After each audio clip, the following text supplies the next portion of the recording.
我在第一天最感动的是，其实在我们拍一个道具的时候，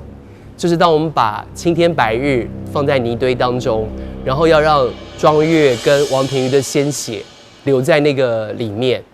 我只是悄然说句话，说：哎，你们知道，其实以前只有青天白日，并没有满地红。为什么我们的国旗是青天白日满地红？是因为孙中山先生说，如果没有那满地红的鲜血，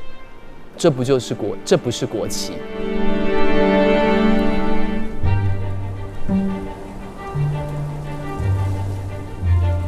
很多人就会问说，那你这个4个时代要怎么选择？其实从哪一个时刻开始，我们都觉得超美。可是最后为什么确定了是在孙中山先生的这个时代，当成4个时代的第一个时代？孙中山先生在过世的那一天，他告诉所有的人说，革命尚未成功，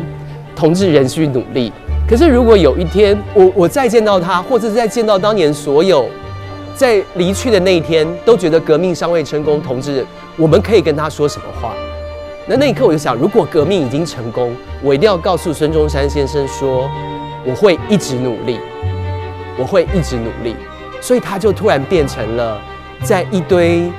这些所谓的客家人各种时代，他理所当然的变成了第一个时代。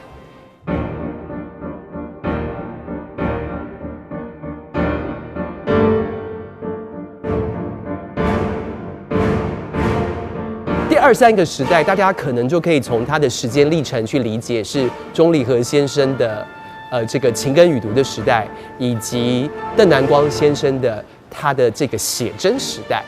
我们都知道，台湾其实并没有涉入世界大战当中。他在2次世界大战的时候，台湾可以说是因为没有战争，而因为殖民的原因，他也接触了所谓的中华文化、日本文化。他也在那个时候对原民文化及客家文化有一种融合。当我们企图把邓南光先生的这些黑白照片还原成彩色的时候，因为我才特别意识到，客家电材的 logo 它是一个很特殊的荧光绿。所谓的荧光，是太阳在黑夜说再见之后，太阳刚出来的时候，生命刚开始一天的颜色。所以整个的色调延伸了客家电材 logo 的荧光绿，让这4个时代找到了一个奇幻的色调，然后借由演员的本身的生命历练去串接这件事。Go， 邓以哈。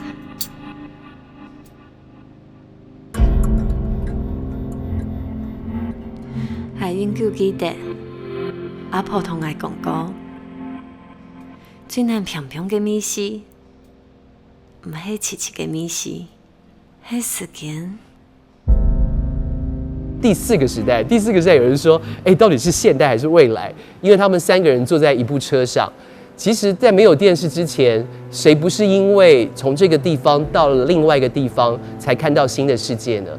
所以在第4个时代的时候，我们让这3个孩子终于同坐在一辆车上了。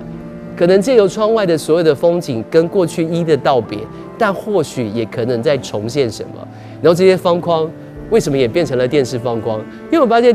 客家电视已经不再只是像一个电视台经营，现在的媒体也往了网络